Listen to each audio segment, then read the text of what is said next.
NTR-ന്റെ കൂടെയുള്ള പെണ്ണല്ലേ? ശ്രീദേവിയുടെ മൂത്ത മോൾ.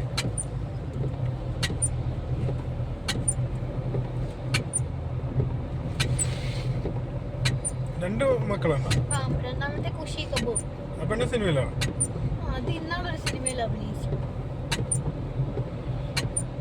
നമ്മൾ അന്ന് വന്നപ്പോ ഇങ്ങോട്ടൊക്കെ പോയില്ലേ?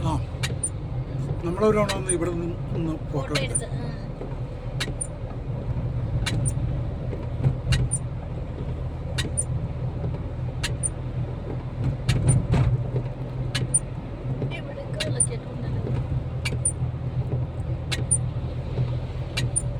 സിനിമ ഷൂട്ടിംഗ് ആയിരുന്നു ബ്രോ.